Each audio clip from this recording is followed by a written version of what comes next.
मूला। हे गोविंद, यदि मेरा पूर्व जन्म हो, यदि अगला जन्म मुझे मिले, तो मैं आपके चरणों का दास बन जाऊंगा। यदि दास मुझे न बनाना चाहें तो दासानुदास हो, अपने दासों का दास मुझे बना देना। दासानुदासो भवितास्मि भूया। मेरा मन हमेशा आपके चरणों में लगा रहे, मेरी वाणी हमेशा आपके गुणों का गान करती रहे, मैं ये चाहता हूं। त्वद भृत्य भृत्य परिचारक भृत्य भृत्य भृत्य भृत्य तिमाम स्वर लोकनाथ। हे गोविंद, हे ठाकुर, यदि आपका सेवक, यदि मुझे आप न बनाएं तो आपके सेवक के सेवक के सेवक का सेवक मुझे बना दें, जिससे मेरा मन आपके चरणों में लगा रहे, मेरी बुद्धि आपके चरणों में लगी रहे। मेरी अंतिम अभिलाषा यही है। ये 4 श्लोकों में स्तुति की है। इतने सुंदर ये 4 श्लोक है महाराज, यदि इनकी ही व्याख्या की जाए तो 7 दिन तक इन्हें 4 श्लोकों पे बोला जा सकता है। 5वां श्लोक नहीं, सिर्फ 4 श्लोकों पे ही पूरे 7 दिन निकल जाएं। इतने सुंदर श्लोक है महाराज, लेकिन इतना समय नहीं है। 3:15 तो बज गए। तो बड़ा सुंदर स्तुति की है हमारे वृत्रासुर ने। स्तुति करने के पश्चात इंद्र ने अपने वज्र से वृत्रासुर का वध किया है, और वृत्रासुर के शरीर से एक ज्योति निकली, आत्मस्वरूप, वो जाकर के घूम करके महाराज इंद्र के वज्र में समाहित हो गई। बोलो कृष्ण कन्हैया लाल की जय। वृत्रासुर का उपाख्यान आप लोगों ने श्रवण किया। अब आइए, अब चलते हैं जल्दी जल्दी 7वें स्कंद में। परीक्षित जी महाराज कहते हैं कि प्रभु एक बात बताएं, भगवान जो है ना, वो भेदभाव क्यों करते हैं इतना? भगवान इतना भेदभाव क्यों करते हैं? कैसा भेदभाव कि देवताओं को तो कुछ भी नहीं कहते और दैत्यों को हमेशा मारते रहते हैं। सब भेदभाव क्यों करते हैं? भगवान की नजरों में तो सब समान है ना, सब उनके बेटा बेटी हैं, चाहे वो दैत्य हो, दानव हो, मानव हो, चाहे कोई भी हो। लेकिन भगवान भेदभाव क्यों करते हैं? दैत्यों को हमेशा मारा ही मारा है भगवान ने। कि नहीं नहीं, ऐसी बात नहीं है। दैत्य भी अपने कर्मों का फल भोगते हैं, तो मानव भी अपने कर्मों का फल भोगते हैं। और भैया, दैत्य वंश में भी ऐसे ऐसे महान प्रतापी भक्त हुए भगवान के, जिनको आज समूचा संसार याद करता है। कौन? साक्षात प्रहलाद जी महाराज। प्रहलाद जी महाराज भक्तों के शिरोमणि हैं महाराज, जगत में विख्यात हैं प्रहलाद।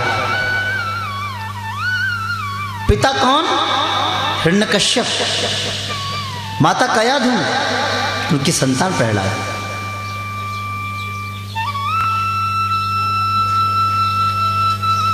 भगवान जब युधिष्ठिर के यहाँ पधारे, युधिष्ठिर जी महाराज के यहाँ यज्ञ की बात चल रही थी, तो उस यज्ञ में जब पूजा की बारी आई ना, तो शिशुपाल ने गालियां दी, भगवान ने उसको मारा, उसकी ज्योति भगवान के चरणों में लीन हुई। तो युधिष्ठिर जी ने नारद जी से प्रश्न किया, जो कहा महाराज, ये शिशुपाल ने तो इतनी इतनी गालियां दी है, फिर भगवान के चरणों में इसकी ज्योति लीन क्यों हुई, इसको मुक्ति क्यों मिली? तो नारद जी ने कहा कि भैया, ये शिशुपाल भी छोटा मोटा व्यक्ति नहीं था, साक्षात जय विजय भगवान के पार्षद थे ये। इनको शाप लगा तो हिरण्याक्ष हिरण्यकश्यप बन करके आए। दूसरे जन्म में रावण कुंभकर्ण बन के आए और तीसरे जन्म में शिशुपाल और दंतवक्त्र के रूप में आए। तो जब हिरण्याक्ष को मार दिया गया भगवान वाराह के हाथों, तो हिरण्यकश्यप जो है ना, बड़ा गुस्सा हुआ महाराज, क्रोधित हुआ भगवान पर कि विष्णु जो है यदि मेरे हाथ लग जाए तो मार डालूं विष्णु को। भगवान विष्णु से बैर करता है। बिल में रह करके सांप से बैर। हाँ, तो महाराज भगवान विष्णु से बैर भाव करता है। भगवान विष्णु को मारने के लिए बल प्राप्त करना चाहता है, अमर होना चाहता है, तपस्या करने के लिए गया महाराज। इधर कयादु जो है वो गर्भवती थी।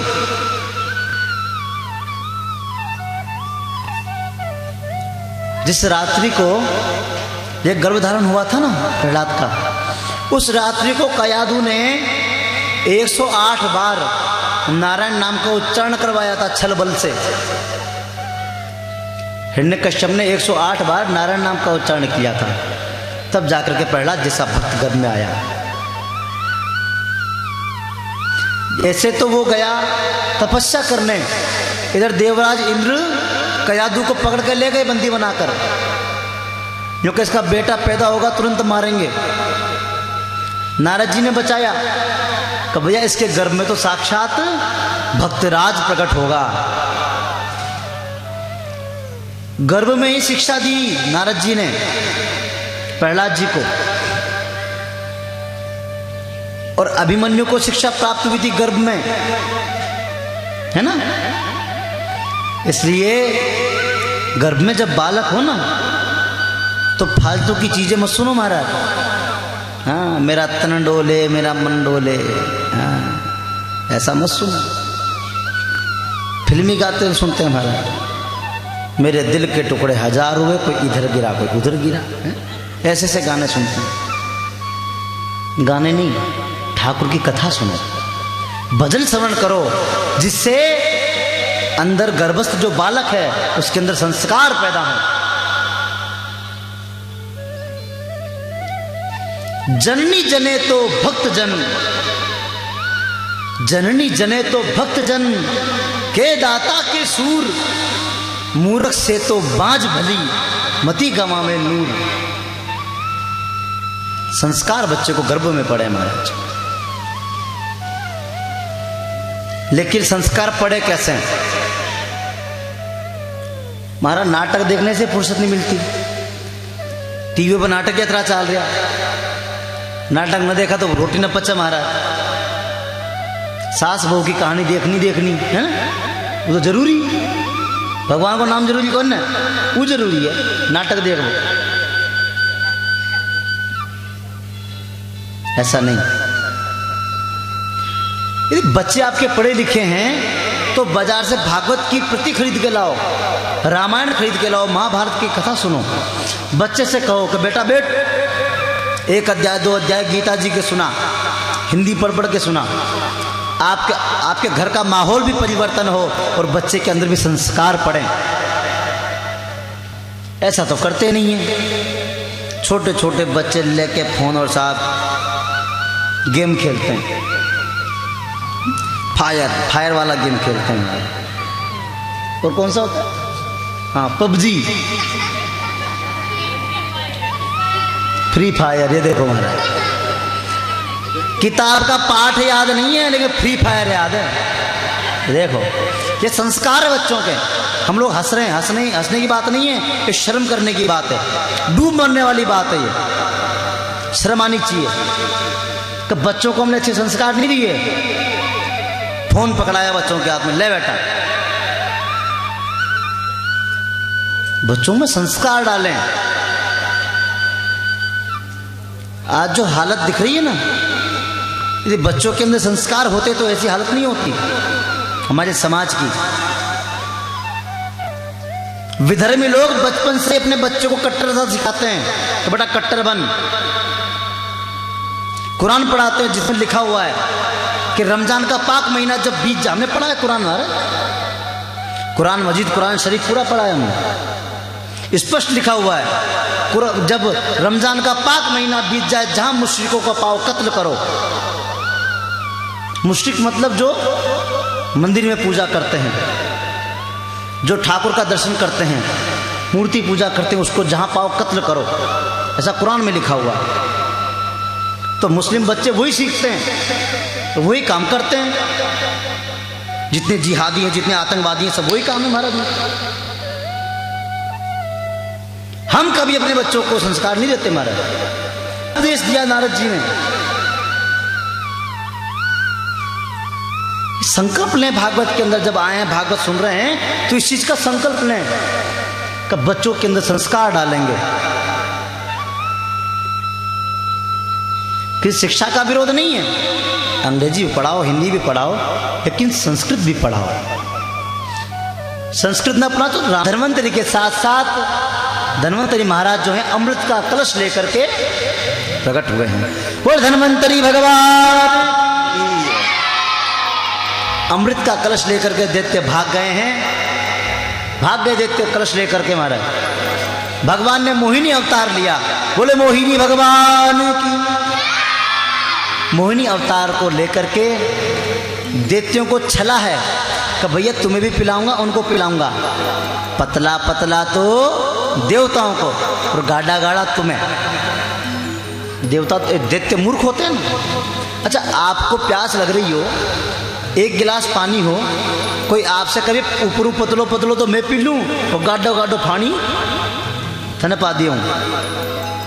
तो महाराज पानी तो पानी होता है ना, क्या पतला क्या गाढ़ा, वैसे ही अमृत। लेकिन देखते कहते हाँ हाँ महाराज गाढ़ो गाढ़ो मैं पी माँ, पी ले बेटा, मिली थी ना ककोड़ो। तो महाराज भगवान ने दो लाइन लगवाई, एक दैत्यों की, एक देवताओं की। अब दैत्यों की तरफ देख के मुस्कुराते हैं, हाँ? और देवताओं को अमृत पिलाते हैं। सब देवताओं को अमृत पिला दिया गया। एक दैत्य जिसका नाम था सुरभानु बीच में आके बैठा महाराज, सूर्य और चंद्रमा के बीच में। वो दैत्य है।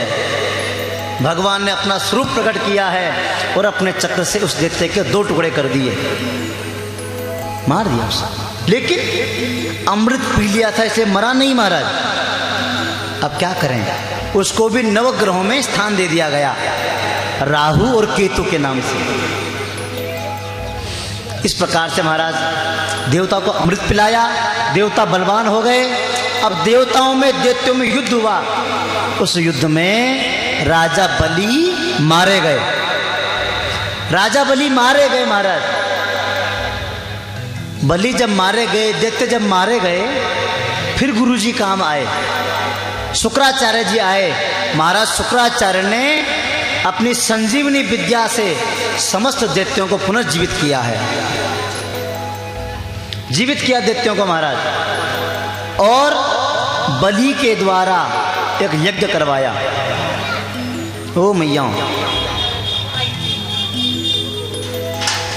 तो महाराज बलि के द्वारा एक यज्ञ करवाया। उस यज्ञ में एक रथ, एक तरकस और धनुष प्राप्त हुआ बलि को। उस रथ और धनुष तरकस की वजह से राजा बलि ने आगे स्वर्ग ही तो क्या, तीनों लोकों पर विजय प्राप्त कर ली है। तीनों लोकों का राजा वापस बलि बन बैठा। इधर देवता जो हैं वो पुनः जंगल जंगल में भटकते हैं, दुख पाते हैं महाराज। दया आई माँ को, माँ अदिति को।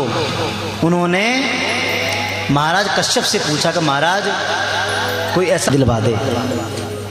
तो कश्यप ऋषि के बताए अनुसार, कश्यप ऋषि के बताए अनुसार माता अदिति ने फाल्गुनस्यामरे पक्षे द्वादश्याहम पयोव्रतः, फागुन के महीने में जो 12 दिन तक किया जाता है ऐसा व्रत बताया, जिसका नाम है पयोव्रत। जिन माताओं को संतान बेटा उत्पन्न नहीं होता, बेटियां अधिक होती हैं, उनको फागुन के महीने में शुक्ल पक्ष में इस पयोव्रत का अनुष्ठान करना चाहिए। 12 दिन तक सिर्फ दूध पीकर ही रहना होता है इसमें, और कुछ नहीं। दूध चाहे जितना पियो, दूध पी करके रहना होता है। इसका नियम है तो उस व्रत के प्रभाव से माता अदिति के गर्भ में साक्षात भगवान सब देवताओं ने स्तुति की है। और आज द्वादशी के दिन माता अदिति के गर्भ से साक्षात वामन भगवान का प्रागट्य हुआ है। बोले वामन भगवान की। ये भजन है वामन भगवान का, वामन भगवान का भजन है भाई। के यहाँ जाओ, वहां से मांग करके लाओ। अब तुम्हारा छोटे से वामन भगवान जो हैं, छोटे से अपने उनके पैर इतने छोटे छोटे से, और ठुमुक ठुमुक जा रहे हैं कहाँ? राजा बलि के यहाँ। हो बावन अंगुल के भगवान बनकर आए बलि सभा में। हो बावन अंगुल के भगवान, एक कड़ी गाएंगे बस, इस समय इतना नहीं है ना। हो बामन अंगुल के भगवान बनकर आए बलि सभा में। बामन अंगुल के भगवान बनकर आए बलि सभा में। वो बामन अंगुल के भगवान बनकर आए बलि सभा में। बामन अंगुल के भगवान बनकर आए बलि सभा में। आए बलि सभा में, बन के आए बलि सभा में। आए बलि सभा में, बन कर आए बलि सभा में। आए बलि सभा में, बन के आए बलि सभा में। आए बलि सभा, बन कर आए बलि सभा में।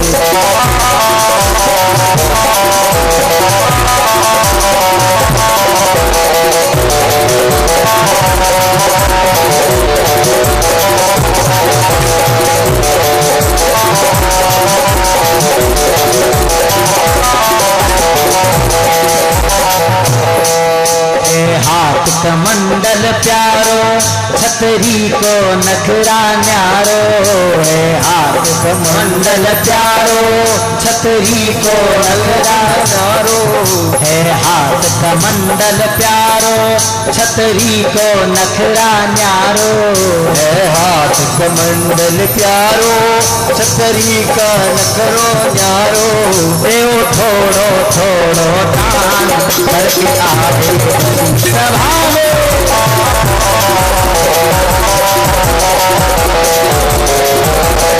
बावन अंगुल के भगवान बनकर आए बलि सभा में। बावन अंगुल के भगवान बनके आए बलि सभा में।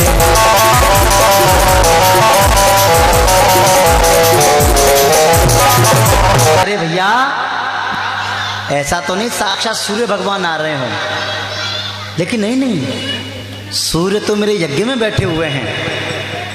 ये चंद्रमा तो नहीं, अरे नहीं, चंद्रमा भी यज्ञ में बैठे हुए हैं। फिर ये कौन आए भैया? इतना सुंदर इसका मुंह है। स्वागत करते हैं बलि। स्वागतम स्वागतम। हे बामन, तुम्हारा स्वागत है। स्वागतम वो महाभागा ब्रह्मन किम करवामते। मुझे आज ऐसा लगता है कि मेरे अनंत जन्मों की तपस्या मूर्तिमंत प्रकट होकर के बामन के रूप में मेरे द्वार पधारी है। स्वागत करते हैं महाराज। स्वागत किया है बलि महाराज ने बामन का, बुलाया है।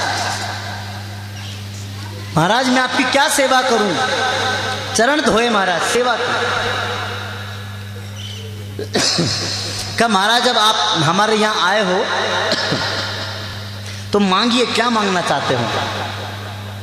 जो मांगोगे वो दूंगा।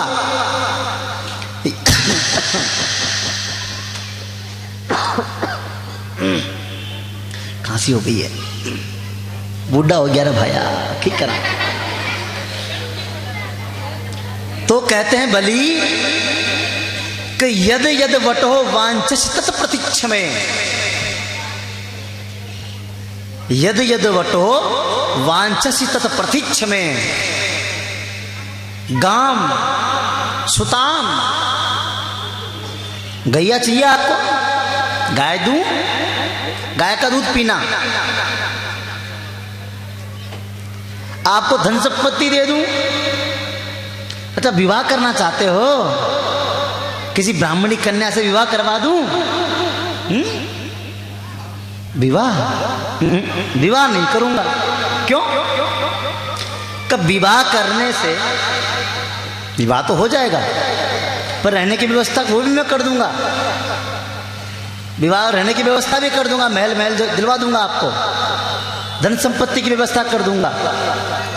अच्छा, तो विवाह के बाद भैया फिर तो दो चार पांच बेटा बेटी भी होंगे। जो कहाँ होंगे हमारे? फिर एक आध मर भी सकता है। कहाँ मरेगा भी सही, मर गया तो फिर रोना पड़ेगा। कहाँ रोना पड़ेगा महाराज? रोएगा कौन? तुम रोओगे और कौन रोएगा? बामन कहते हैं महाराज जी काम न कर बाद में रोना पड़े, वो काम आपने करना ही कौन, ब्याह करना ही कौन, ऐसा नहीं रहे वहाँ। भैया घबराओ मत राशेड़ वालों, तुम्हारे लिए गाड़ी की व्यवस्था है, लेट हो जाओ तो व्यवस्था कर रखी है हमने, चिंता न करें। बोले भक्तवत्सल भगवान की। तो महाराज मतलब जल्दी चलते हैं, थोड़ी देर की बात और फिर जल्दी ठाकुर जी को लेके आते हैं, ठीक है? तो महाराज जब देने लगे तो बामन भगवान कहते हैं ऐसे नहीं लूंगा। 3 वचन भर महाराज, 3 वाचा भर, संकल्प कर। शुक्राचार्य जी ने रोका है कि बलि संकल्प मत कर। ये बामन भगवान है साक्षात। बलि नहीं माना, संकल्प किया। जैसे संकल्प का जल धरती पे गिरा है, बामन भगवान महाराज विशालकाय स्वरूप में प्रकट हो गए।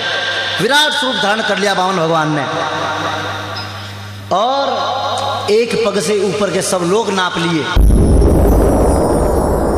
जैसे उनका चरण ब्रह्मलोक में पहुंचा, ब्रह्मा जी ने उनका चरण धोकर के कमंडल में वो ले लिया है।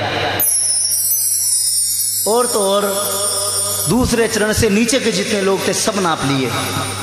अब बलि से बोलते हैं, बोल बलि तीसरा चरण कहाँ रखूं? बलि कहता है रुको, अबार दियो छाना ढो थोड़ा ढबो दियो। अरे दे भाया, लेट हो रहा, जल्दी दे। दे हूं, रुक जाओ। भगवान बामन रुके भैया, जगह अब तो दे दे। क्योंकि नहीं दे रहा, नहीं दूंगा। कि तूने संकल्प किया था 3 पग भूमि का, 2 पग तो ले लिया, तीसरा बता कहाँ रखूं? मैं कहा बताऊंगा, रुक जाओ। ने कहा अरे मेरे पैर में दर्द हो रहा है, तीसरा चरण कहाँ रखूं, जल्दी बता। क्योंकि मैं भी दूंगा अपनी अदा से, अपने अंदाज से, अपनी नजाकत से दूंगा। है? तुम भी तो खूब तरसाते हो ना भक्तों को, आते नहीं हो, रो रो के परेशान हो जाते बेचारे, तब भी तुम नहीं आते। मैं भी अपने अदा से दूंगा, अंदाज से दूंगा, खड़े रहो ऐसे ही। पावन भगवान झल्लाए, गुस्सा है, दे जल्दी दे। जो कि न दूं, इच्छा हो जब दूं, खड़ा रहो शानी। बलि की पत्नी ने कहा महाराज दे दो ना, इनके पैर में दर्द हो रहा होगा, एक पैर में खड़े हैं बेचारे कब से, दे दो।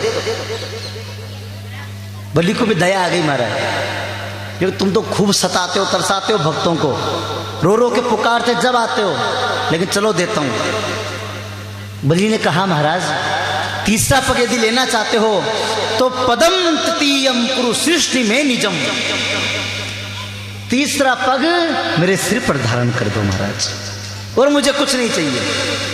आपका जो तीसरा चरण है ना, मेरे सिर पर धारण कर दो महाराज। बामन भगवान ने कहा मैं तुझे छलने आया था, आज तूने मुझे छल लिया बलि। चरण कमलों की रज बलि के सिर पर आ गई है महाराज। धन्य धन्य बलि हुआ। और तो और भगवान ने उसको वरदान भी दिया, कभी तो सुतल लोक में जा, आने वाले मनवंतर में इंद्र तू बनेगा। खुद द्वार पे पहरा देते हैं महाराज, खुद द्वार पे पहरा देते हैं बामन भगवान। बोले भक्तवत्सल भगवान की जय हो। अब आइए अष्टम स्कंद का यहाँ हम विराम करते हैं। इसमें राजा सत्यव्रत की भी कथा है। अब आइए 9वें स्कंद में प्रवेश करें। श्री सुखदेव जी महाराज से परीक्षित ने प्रश्न किया, कहे सुखदेव जी महाराज, कथितो वंश विस्तारो भगवान सोम सूर्यो राज्ञम चोभय वंशानां चरितम किमुताद्भुतम्। हे राजन, जो तूने प्रश्न किया है ना कि मैं सूर्यवंश और चंद्रवंश का वर्णन सुनना चाहता हूं विस्तार से, तो भैया यदि विस्तार से मैं सूर्यवंश का वर्णन करके सुनाऊं तो वक्तुम वर्ष शतैरपि 100 वर्षों तक सुनाता रहूं तब भी वर्णन नहीं हो पाएगा। इसलिए सूर्यवंश का वर्णन संक्षेप में सुन। भगवान नारायण की नाभि से ब्रह्मा का प्रागट्य हुआ है और ब्रह्मा के पुत्र हैं मरीचि, मरीचि के पुत्र हैं विवस्वान सूर्य, यहीं से सूर्यवंश का प्रादुर्भाव। और सूर्य के पुत्र हैं शाददेव मनु, शाददेव, उनके महाराज 10 पुत्र हैं नभग आदि। राजा नभग के हुए नाभाग और नाभाग के पुत्र हुए अम्बरीश। ये अम्बरीश जो है ना महाराज, सूर्यवंश के बड़े प्रतापी राजा हैं,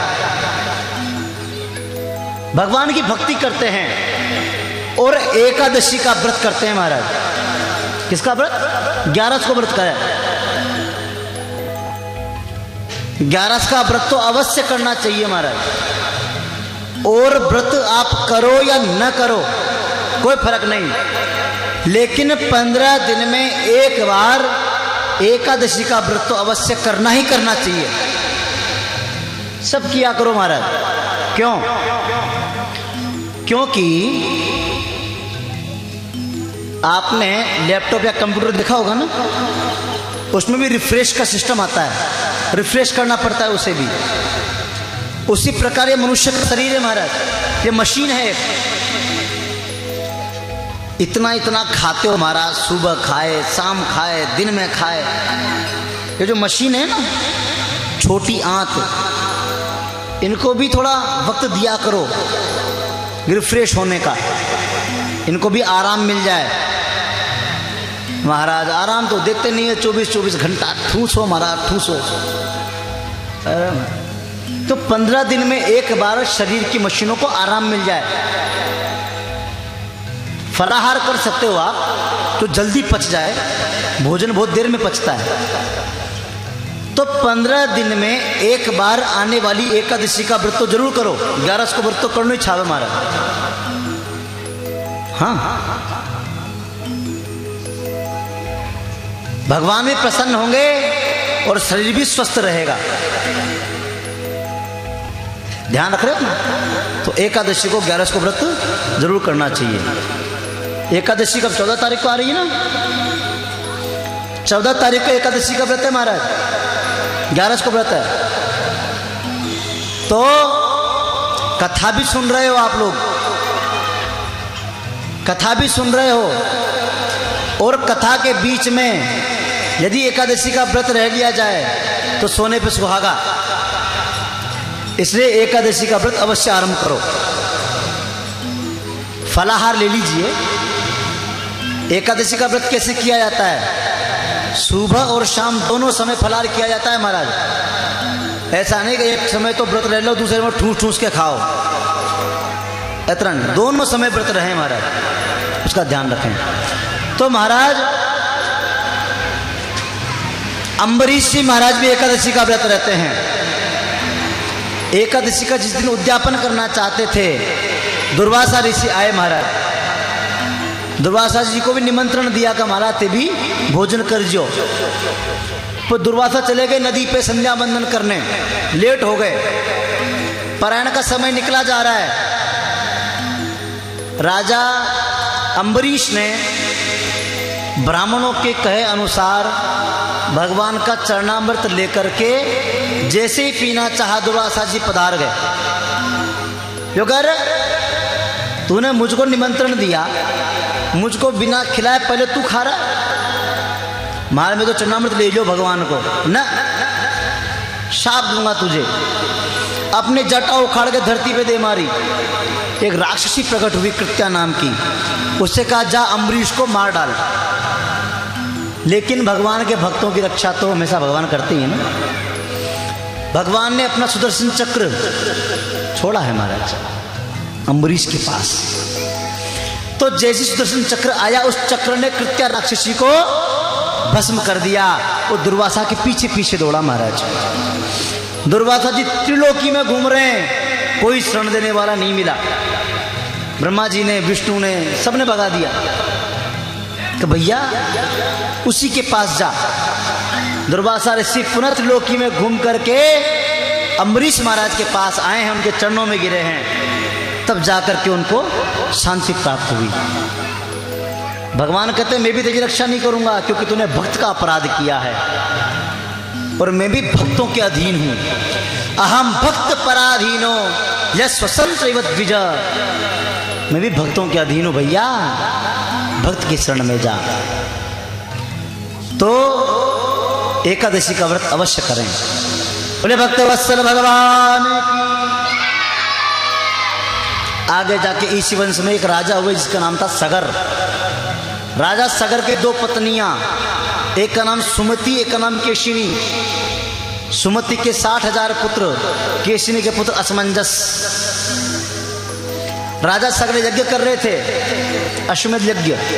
उनका घोड़ा चुरा करके इंद्र भागा, कपिल मुनि के आश्रम में जाके बांध दिया। जो सगर के 60,000 पुत्र थे वो घोड़े को ढूंढते ढूंढते कपिल मुनि के आश्रम में पहुंच गए। वहां जाकर वे सबने हल्ला मचाया कि ढोंगी तो कोई कपिल वपिल नहीं है, तो ढोंगी है, घोड़े को चुरा के लाया है। जैसे 60,000 ने हल्ला मचाया तो कपिल मुनि की क्रोध की अग्नि में वो 60 के 60,000 जल करके भस्म हो गए। उनका भाई असमंजस गया। असमंजस ने जाकर के कपिल मुनि से प्रार्थना की कि महाराज मेरे पूर्वजों का उद्धार कैसे होगा।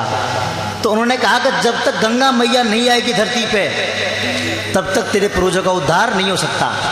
तो महाराज असमंजस ने तपस्या की, अंशुमान ने तपस्या की, दिलीप ने तपस्या की, गंगा मैया नहीं आई।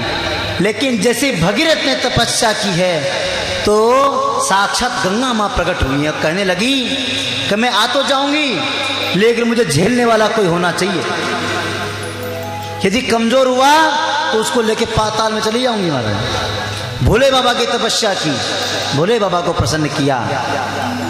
और 10वीं के दिन गंगा दशहरा आता है ना, गंगा माँ ब्रह्मा जी के कमंडल से निकल करके और महाराज अनेक लोकों में विचरण करती हुई जैसे ही नीचे आई है, भोले बाबा ने अपनी जटा फैला दी महाराज। बोले शंकर भगवान की।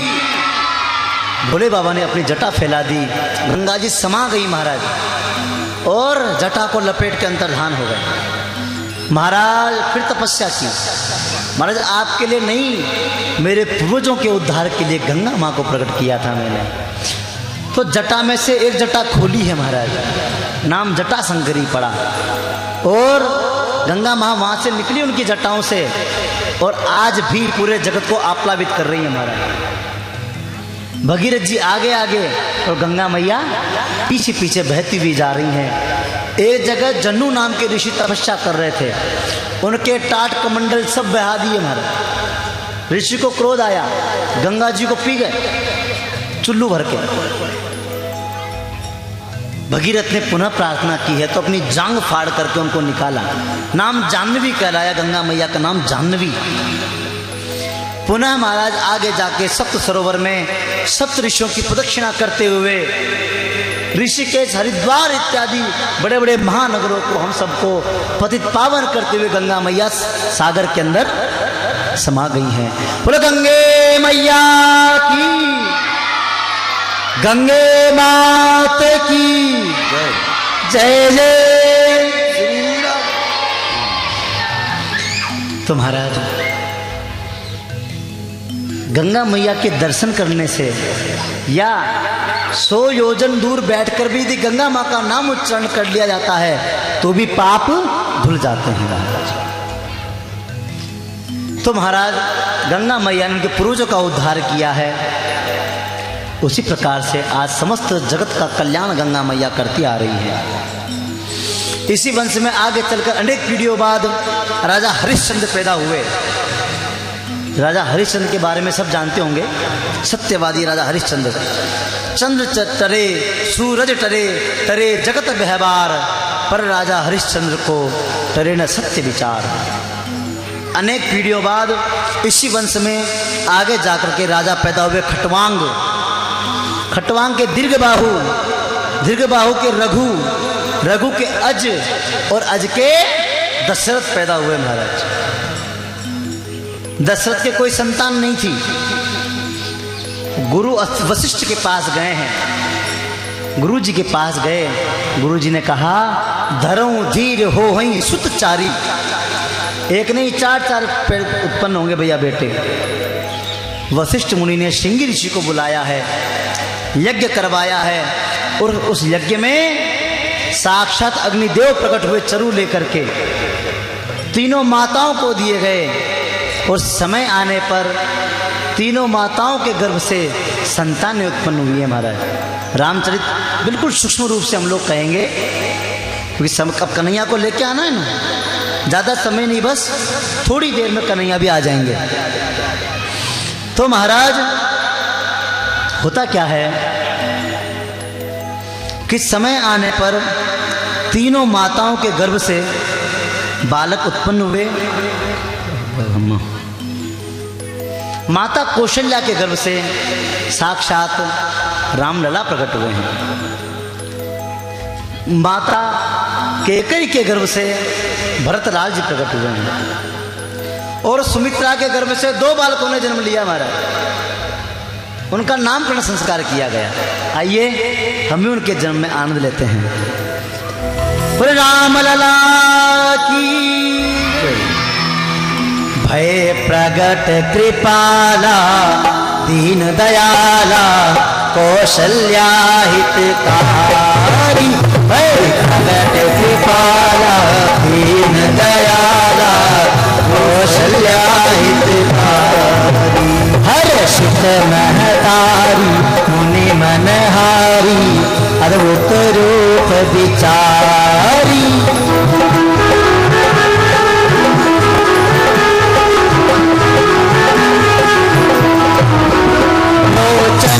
धीरामा तनुघन श्यामा निज आयुध गुजतारी। भूषण वनमाला नयन विशाला शोभा। माता पुनि बोली सोमति डोली बदरुतात यह की शिशु लीला अति प्रिय शीला यशुत परम सुनि अचन सुधाना ओरन निधाना कोई बालक सुर ये कवि जोड़ा में कवि पद पावे जन बड़े भगवूपा। विप्रधेनु सुर संतहित लीन मनुज अवतार। निज इच्छा निर्मित तनु माया गुण गोपार। सियावर रामचंद्र जी की जय। राम जी का चरित्र हम तपोवनादिगमनम हत्वा मृगम कांचनम वैदेही हरणम जटायुमरणम सुग्रीव संभाषणम बाली निग्रहणम समुद्र तरणम लंकापुरी दाहनम पश्चात् रावण कुंभकर्ण हननम एतद्धि रामायणम। राम जी महाराज की जय हो। राजा रामचंद्र की जय हो। राम जी के चरित्र को यही प्रणाम करते हैं। किस प्रकार से उन्होंने रावण के ऊपर विजय पाई, 14 वर्ष का वनवास भोगा, हम सब उस कथाओं को जानते हैं। रामचरितमानस को ही प्रणाम करके अब हम चलते हैं कन्हैया के वंश में। बोलो कृष्ण कन्हैया लाल की जय। सबको जल्दी है महाराज। सुखदेव जी महाराज कहते हैं, परीक्षित, सूर्य वंश में अनेक महान बड़े बड़े प्रतापी राजा उत्पन्न हुए हैं भैया। अब चंद्र वंश का वर्णन सुने। भगवान नारायण की नाभि से कमल, कमल से ब्रह्मा का प्रागट्य हुआ है और ब्रह्मा के पुत्र हैं अत्रि, अत्रि के पुत्र हैं चंद्रमा, जहां से चंद्रवंश का प्रादुर्भाव। आगे जाकर इस वंश में राजा पुरुरवा उत्पन्न हुए। राजा पुरुरवा के 6 संतानें, आयु, श्रुतायु, सत्यायु, रय, विजय और जय, ये 6 संतानें उत्पन्न हुई महाराज। इसी वंश में एक राजा हुए जिनका नाम था ययाति। जल्दी चल रहे हैं भाग भाग के महाराज। राजा ययाति के 2 पत्नियां थी महाराज, एक का नाम देवयानी, एक का नाम शर्मिष्ठा। शर्मिष्ठा के 3 संतानें और देवयानी के 2। देवयानी की जो 2 संतान हैं, ये देवयानी पता है कौन थी? शुक्राचार्य जी की पुत्री। शुक्राचार्य की बेटी को नाम कहियो देवयानी। महाराज ययाति से उसके 2 संतानें हुई, एक का नाम यदु, एक का नाम तुर्वसु। और शर्मिष्ठा के 3 संतानें, अनु, दुर्यु और पुरु। राजा पुरु से तो पुरुवंश चला महाराज। कौरव पांडव इसी वंश में हैं। और महाराज यदु के वंश में, यदु जिनसे यादव, इन्हीं का वंश है। और इन्हीं के वंश में अनेक पीढ़ियों बाद एक राजा हुए जिनका नाम था अजमीड। उनके हुए देवमीड और उनके हुए सूरसेन। जल्दी चल रहे हैं हमारे भाग भाग के। जानो भैया,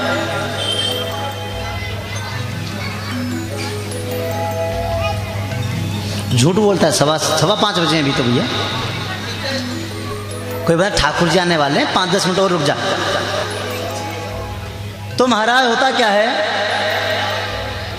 कि ये 2 राजा हुए सूरसेन, जो कि बटेश्वर के राजा थे। सूरसेन के पुत्र हैं वसुदेव, और इन्हीं सूरसेन के मित्र हैं उग्रसेन, जो कि मथुरा के राजा हैं। इन उग्रसेन के पुत्र है जिसका नाम है कंस।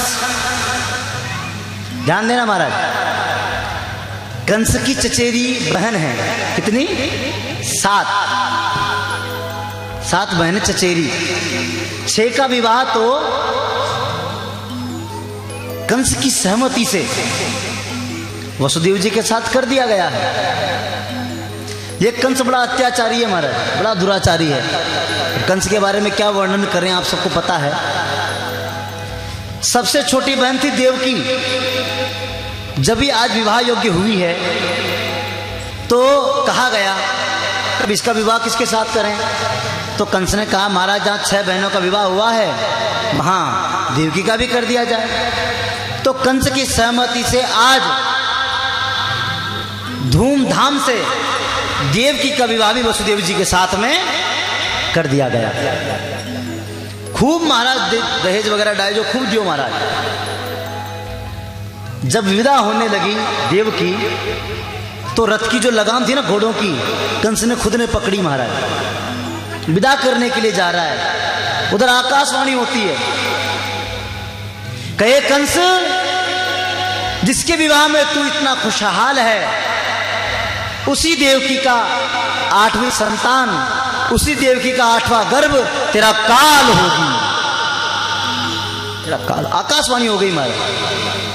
घबराया कंस घबराया है, देवकी की चुटिया पकड़ ली, मारूंगा इसे। वसुदेव जी ने आकर के उसको रोका, कि भैया तुझे देवकी से तो कोई डर नहीं है ना, इसकी संतानों से डर है। तो मैं वसुदेव वचन देता हूं कि जितने संतानें उत्पन्न होंगी सब की सब लाके तुझे सौंप दूंगा। वसुदेव सत्यवादी थे महाराज, मान गए।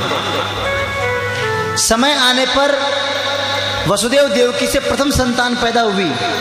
वसुदेव जी उसको लेकर के आए महाराज। वसुदेव उसको लेकर कंस के पास आए। कंस ने कहा, अरे भैया छोटो सो बालक लुरुआ सो विचार, ये मेरे कहाँ बिगाड़े गो, ले जाओ वापस, इसको ले जाओ, इससे कोई डर नहीं है। भेज दिया। इतने में नारद जी महाराज आ गए। कभी दुष्ट के मन में दया आ जाएगी तो भगवान का प्रागट्य कैसे होगा। हुआ ऐसा ही महाराज। नारद जी ने कह दिया कि भैया देवताओं की गिनती उल्टी है, पहला भी 8वां हो सकता है, 8वां पहला हो सकता है, क्या करूं, दिल जो इच्छा हो कर भैया।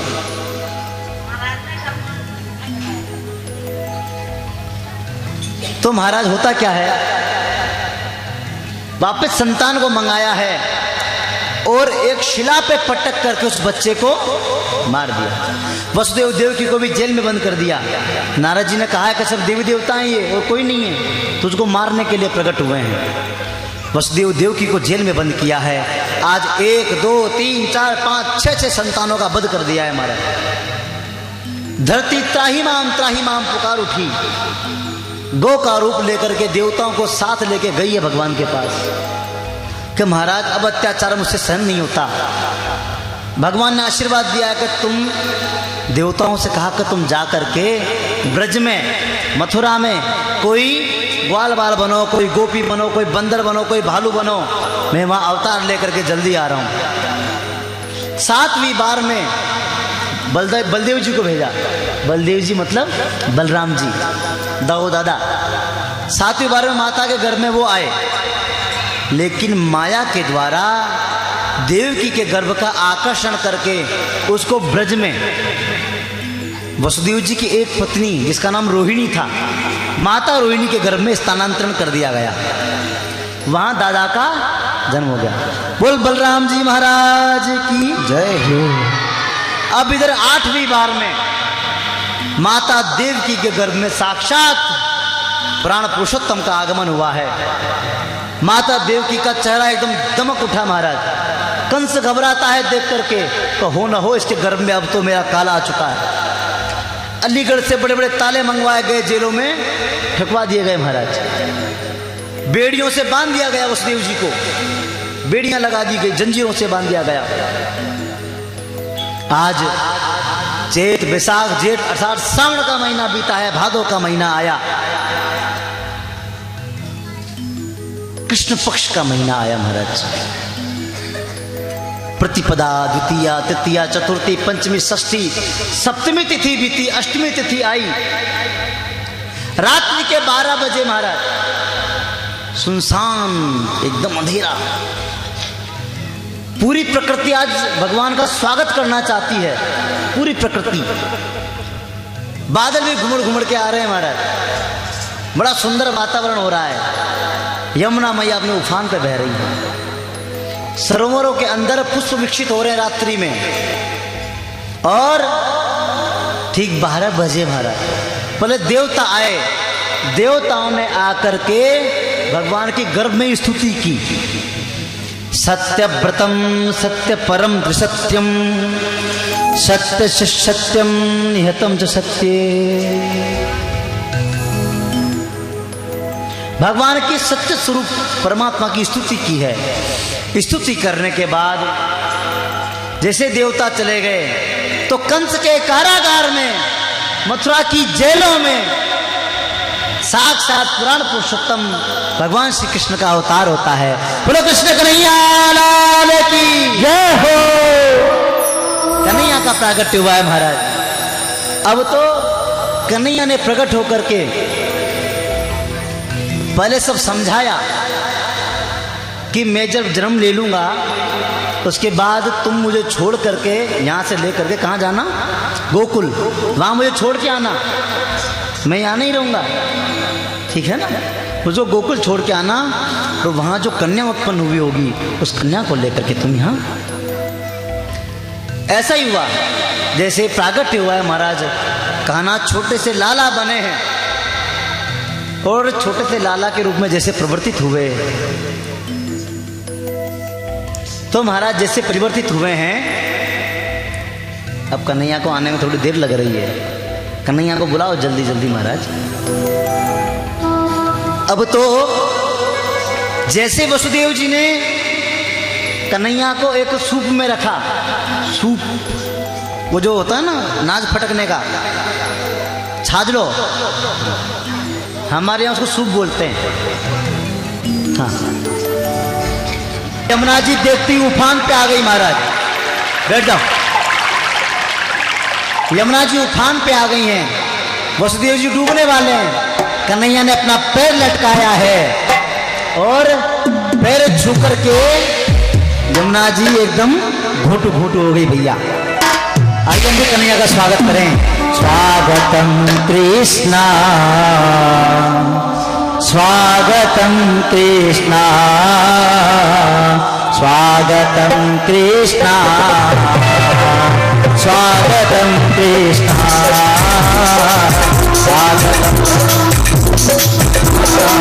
स्वागतम कृष्णा, स्वागतम कृष्णा, स्वागतम कृष्णा, स्वागतम शुभ स्वागतम शरणागतम कृष्णा, स्वागतम शुभ स्वागतम शरणागतम कृष्णा, स्वागतम शुभ स्वागतम शरणागतम कृष्णा, स्वागतम शुभ स्वागतम शरणागतम कृष्णा, स्वागतम कृष्णा शरणागतम कृष्णा, स्वागतम कृष्णा शरणागतम कृष्णा, स्वागतम कृष्णा शरणागतम कृष्णा। बोले कृष्ण कन्हैया लाल की। भैया ऐसा है, बधाई वगैरह या कथा आगे जब भी होगी। कथा बीच में हलो बोल रहा है। हेलो, रिकॉर्डिंग हो रही है ना, उसमें रिकॉर्डिंग के लिए हलो कर रहे हो, बीच में दिमाग नहीं आपने।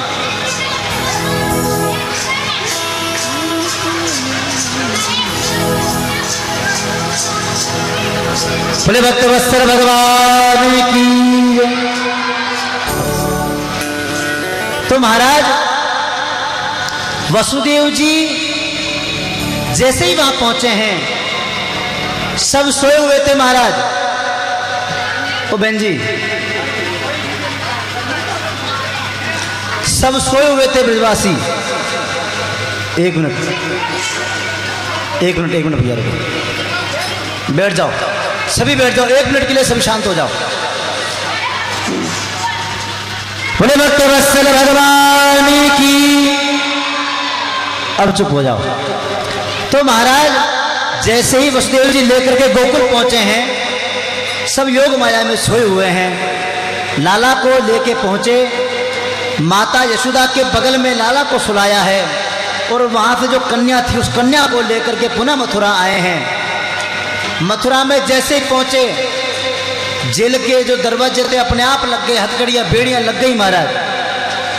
जो कंस के पहरेदार थे उन्होंने जैसे कन्या का रुदन सुना, सबके सब भगे कंस के पास। वो महाराज बच्चे ने, बालक ने जन्म ले लिया। कंस महाराज भग करके आया है, जैसे बच्चे को छीनना चाहता है, उस बच्ची को छीनना चाहता है। देवकी ने कहा कि भैया इसको तो कम से कम छोड़ दो, ये तो कन्या है, ये कन्या है, बेटा नहीं, इसको तो छोड़ दो। कंस नहीं माना, जैसे उठा के पटकने लगा है, वो कन्या आकाश में चली गई महाराज। और कंस से कहती है, कंस क्यों निरपराध बालकों की हत्या करना चाहता है? तुझको मारने वाला तो कहीं अन्यत्र जन्म ले चुका है। ब्रज में कहीं जन्म ले लिया उसने। तो इधर महाराज कंस ने मीटिंग बुलाई है, सब राक्षस जो है ना, कंस ने कहा है कि ब्रज में जाके उसको मारना है। तो सबसे पहले तैयार हुई पूतना कि मैं मारूंगी। तो महाराज पूतना को ब्रज में आने के लिए पहले सजावट की जरूरत है। तो पूतना कहाँ गई है? पहले ब्यूटी पार्लर। पूतना खटेगी ब्यूटी पार्लर, कोई राक्षसी है ना महाराज। तो वो पुतई कर बाबा गी है काल तक सजर आई अतरा आपा चाला ब्रज में चलते हैं महाराज। प्रातः काल जैसे ही नंदा सुनंदा माता यशोदा की दो ननद है महाराज, ननद तो फैली आ जावन न। तो जैसे ही प्रातः काल देखा है आज कब माता यशोदा आज जगी नहीं, तो आज सुनंदा पहुंची है घर में। जैसे ही कमरा खोला तो देखती है कि माँ के बगल में, यशोदा के बगल में एक छोटा सा लाला चदरिया में लिपटा हुआ है और हाथ पर हिला रहा है महाराज। ठाकुर जी को मनाने का भगवान ये बेटो होना छावे, यदि बेटो हो जाए तो नोलक को हार मन मिली। ऐसा ही हुआ महाराज। जाकर के जैसे ही देखा तो आज लाला नंद के लाला की कन्हैया लाल की जय जय श्री राम। आइए नंद बाबा भी भगे भगे आए हैं, समस्त ब्रजवासी लाला को बधाई देने के लिए आ रहे हैं। आइए हम भी बधाई का आनंद लें। और भैया जो यजमान है ना, जो भी कन्हैया का पूजन करना चाहते हैं वो एक एक करके, खड़ा कोई नहीं होगा। यदि खड़ा हो गए ना आप तो बधाई वहीं बंद हो जाएगी भैया। आराम से बधाइयों का आनंद लें। बोलो कृष्ण कन्हैया लाल की। हो ब्रज में हे रही जय जयकार, नंद घर लाला जायो है। वे ब्रज में हे रही जय जयकार, नंद घर लाला जायो, लाला जायो है हो।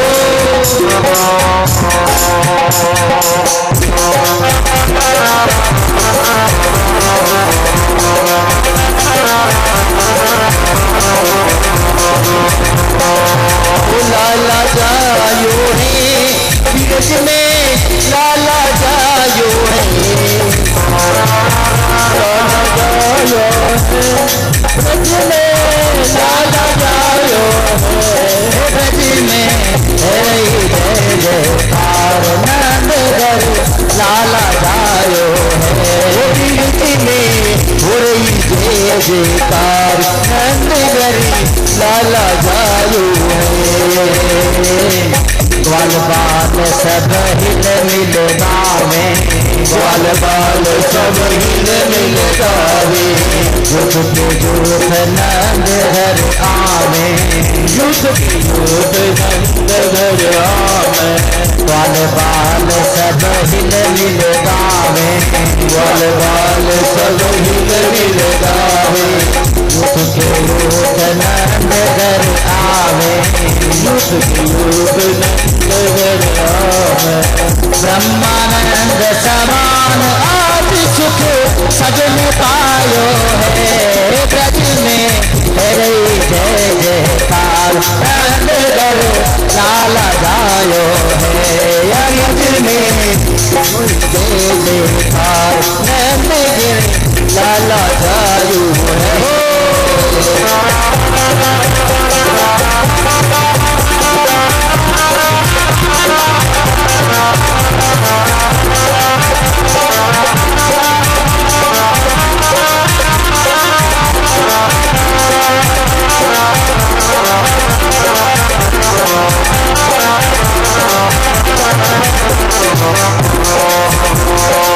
मांगलिक वस्तु लेनी, मांगलिक वस्तु लेनी, गाव गीत सभी अलबेली, गाव गीत सभी अलबेली। मांगलिक वस्तु लेनी, मांगलिक वस्तु लेनी, गाव गीत सभी ब्रज में, हरे जय जयकार नंद घर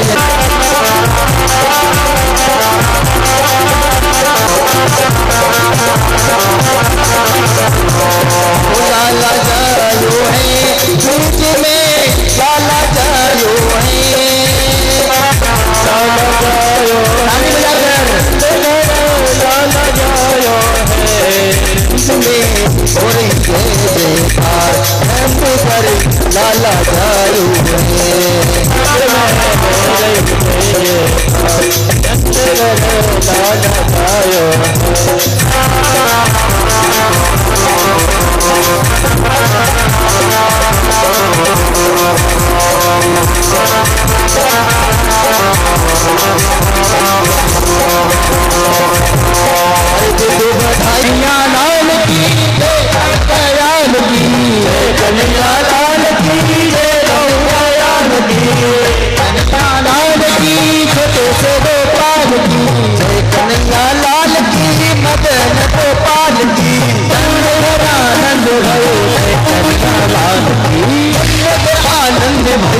कोई लुटाएगा नहीं, बैठ जाओ।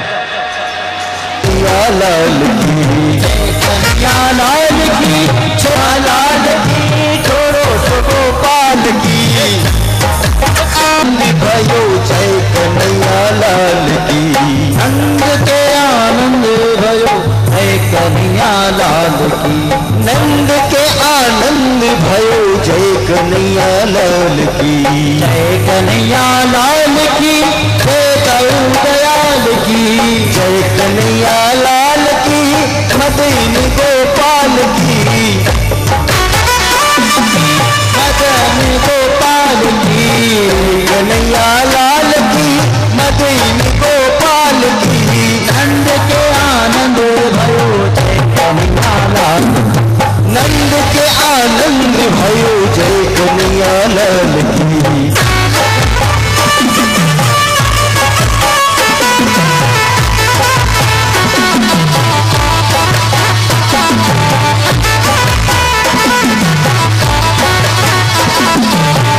कन्हैया लाल की मदन गोपाल की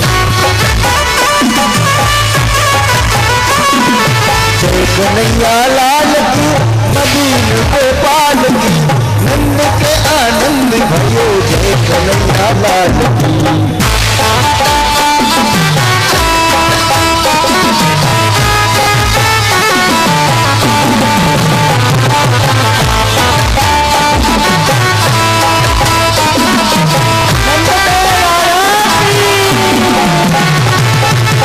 कन्हैया लाल की मदन गोपाल की जय कन्हैया लाल की मदन गोपाल की जय कन्हैया लाल की सबके पालन हार की जय कन्हैया लाल की सबके पालन हार की आनंद के आनंद भयो जय कन्हैया लाल की नंद के आनंद भयो जय कन्हैया लाल की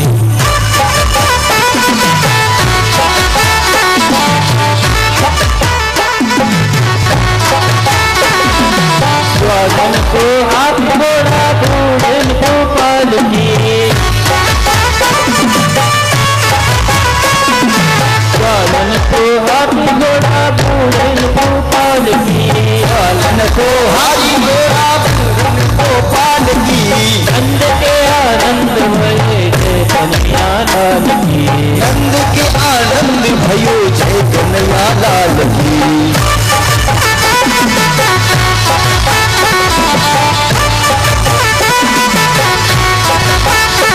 कन्हैया लाल की जगत के पालन हार की कन्हैया लाल की ब्रज के पालन हार की जय कन्हैया लाल की नंद के आनंद भयो जय कन्हैया लाल की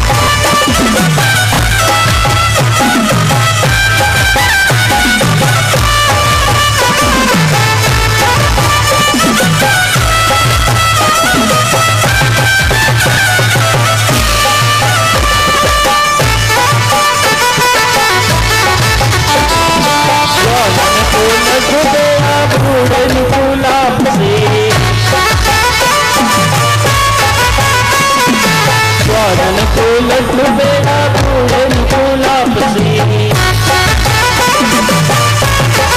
नंद के आनंद भयो जय कन्हैया लाल की नंद के आनंद भयो जय कन्हैया लाल की नंद के आनंद भयो जय कन्हैया नंद के आनंद भयो जय कन्हैया लाल की।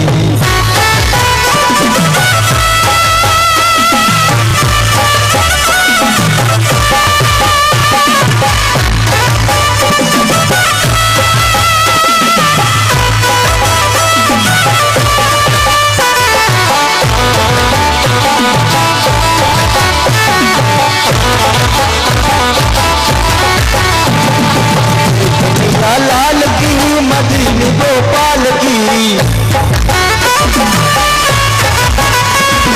जय कन्हैया लाल की मदनी गोपाल की जय कन्हैया लाल की मदन गोपाल की नंद के आनंद भयो जय कन्हैया लाल की।